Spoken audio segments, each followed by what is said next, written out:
Welcome to another episode of Wellness Chronicles, where I simplify diabetes for you, explain the science behind it, and give you real-life strategies to help you not just short-term, but even long-term, so that way you are able to implement those strategies for the rest of your lives. My name is Pooja Patel. I'm a registered nurse and diabetes educator from Toronto, Canada. This episode, I want to talk about the blood sugar roller coasters, which is basically those highs and lows that patients with diabetes have because their body cannot regulate that insulin. The pancreas cannot regulate that release of insulin, so that way the person who has diabetes is constantly experiencing extreme highs or extreme lows. And then they just have those peaks and valleys that cause diabetes complications, that cause weight gain. It just leaves the patient feeling not well. Now, from my previous episodes, we all know I talked about that frequent highs and frequent lows, those peaks and valleys, they tend to cause type 2 diabetes complications, like for example, retinopathy, nephropathy in the kidneys, neuropathy in the nerves, where you end up with foot ulcers and amputations and things like that. Also, it causes short-term complications too. So for example, it increases insulin resistance, decreasing insulin sensitivity, weight gain. It also causes you to feel fatigued and just not well overall. So that is why it is important to have a nice balanced blood sugar. Now with the highs, you might not feel a huge difference at first. You might not be symptomatic at first, but it is actually quite dangerous long term, not just with the diabetes complications, but also if it's really, really high, you do get very acutely sick with two particular syndromes, one called HHS and another one called DKA. Diabetes Canada defines hyperglycemia, where your fasting sugar is over 7 millimoles per liter or 126 milligrams per deciliter. Another parameter is your 2-hour post-meal sugar. Diabetes Canada suggests hyperglycemia if it's more than 11.1 millimoles per liter or 200 milligrams per deciliter. So these are two important parameters to remember. So your fasting sugar and your 2-hour post-meal sugar. Now the American Diabetes Association has different parameters as to how they define hyperglycemia. It is slightly higher than Diabetes Canada. I have mentioned before, there is lots of evidence out there that early intervention, early treatment does tend to cause better patient outcomes in the future. So treating a little bit more conservatively goes a long way. Okay, so why are highs really bad? The highs are bad because of a process called glycation. Glycation is where a sugar molecule or glucose latches onto the protein that's floating around in your blood, and that protein goes and sticks to blood vessels. So what happens to those blood vessels is they harden and they narrow down. Now, if they are narrow, it impacts the blood flow, right? Because if there's something that's really, really narrow, the blood flow is occluded. Now, if you have damage to a blood vessel that is going to your heart, that is going to lead to a heart attack. If you have damage to a blood vessel that's going to your brain, that's going to lead to a stroke. If you have damage to a blood vessel that's going towards your kidneys, that's going to lead to kidney damage. So this is why it's important to manage the blood glucose within normal range so we don't have too many highs. Additionally, there are emergency situations. The first called DKA, which is diabetic ketoacidosis, and the second one is HHS, which is hyperosmolar hyperglycemic state. So DKA and HHS are emergency situations where the patient's blood sugar runs really, really high, has multi-organ involvement, and eventually will lead to multi-organ failure if it's not treated correctly and immediately. So DKA is basically categorized by a couple of things.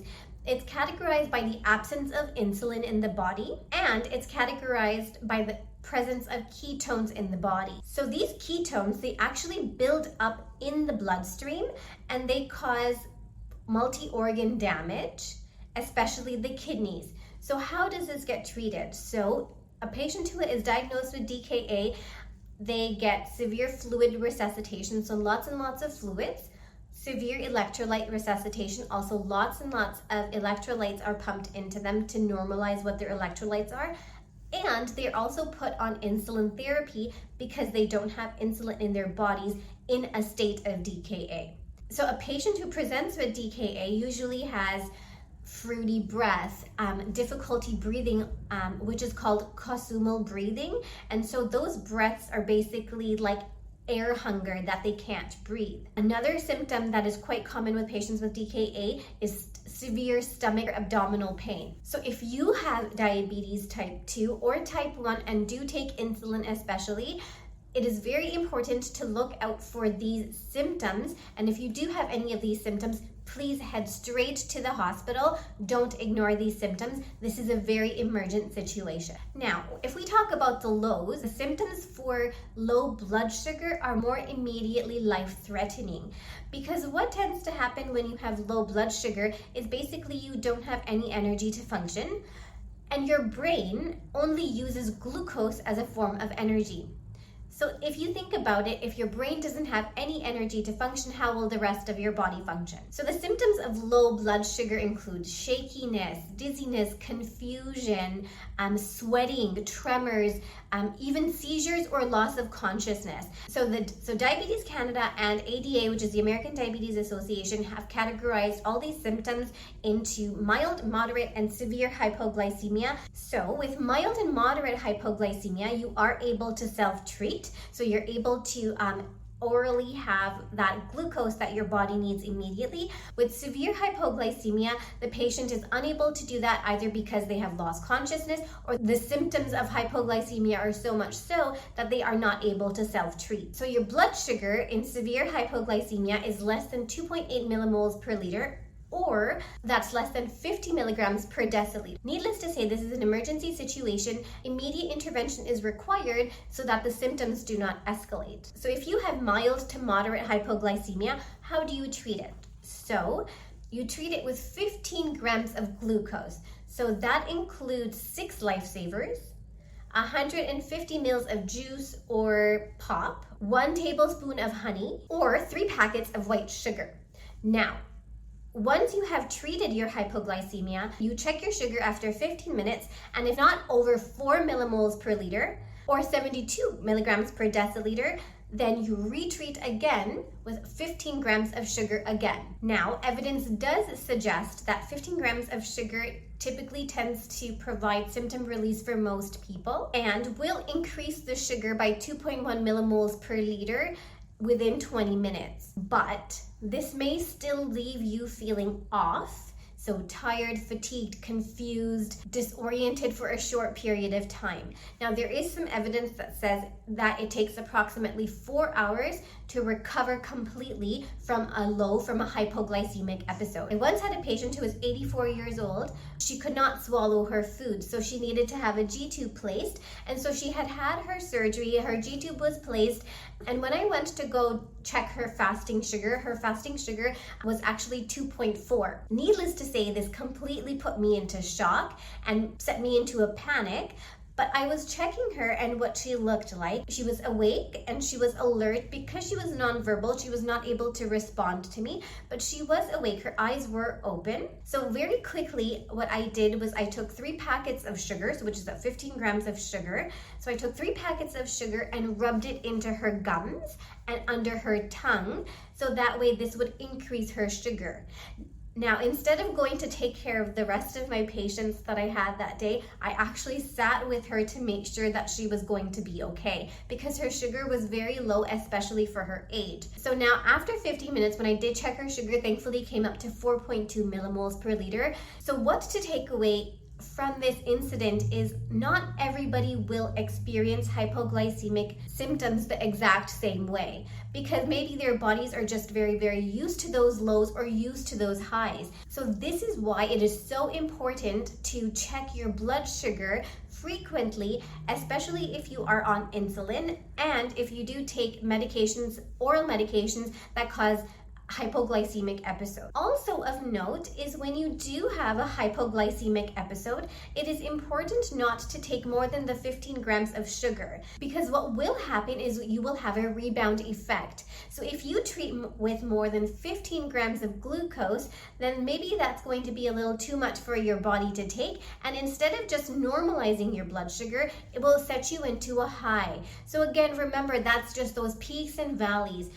That's going to happen inside, but outside too, in terms of symptoms, because of this rebound effect, you're going to feel exhausted, you're going to feel moody, and you're going to feel confused for hours. So you don't want that. So you should have your 15 grams of sugar, check to see if your sugar has returned to 4 millimoles per liter or 72 milligrams per deciliter.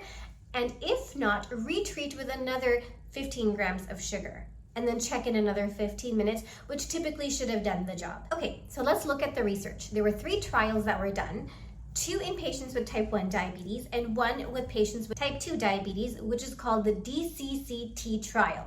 Now, that trial concluded that patients who had good glycemic control significantly reduced their risk for micro and macrovascular complications that occur as a result of type 2 diabetes. So, retinopathy, nephropathy in the kidneys, neuropathy in the nerves that cause those foot ulcers. All these trials concluded that 6.5 years, so 6.5 years of tight glycemic control, where your A1C was less than 6.5, significantly lowered the risk for diabetes complications for 10 to 15 years, even if the glycemic control was completely bad in those 10 to 15 years. So this phenomenon was coined as metabolic memory, or the legacy effect, where basically if you reward your body today, it will pay off in the future. So 6.5 years of good glycemic control, and even if your glycemic control wasn't good in 10 to 15 years,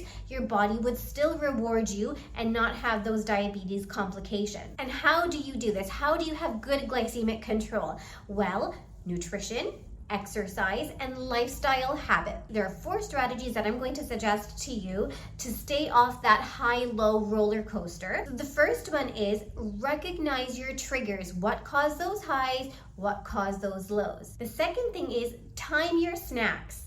So that way you always know that your body is fueled with energy, so that you avoid those lows and your blood sugar is nicely balanced. The third thing is balance your plate. So when you are having your meal, make sure you have enough carbohydrates, protein, and fat and fiber on it to make sure you don't hit those highs and then crash with those lows. The fourth and very last thing that I want to kind of reiterate really is to avoid that rebound effect. If you do hit a low for whatever reason, make sure you are treating it with only 15 grams of sugar and retreating it after 15 minutes only if you need it, because otherwise it's just going to leave you feeling yucky all day. So that brings me to the pro tip of this episode.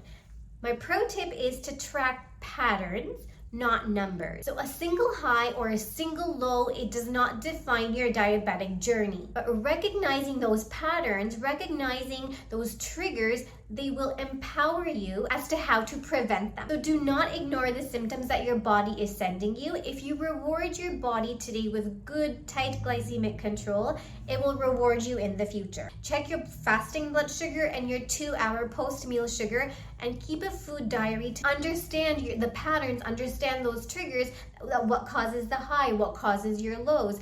This will give you a good idea, good information and evidence as to how you can plan your future meals, how you can plan your future exercise. You'll start to see what are your triggers, and this is more powerful than any algorithm or any app. So with that, thank you for listening to the episode all the way to the end. I do appreciate it.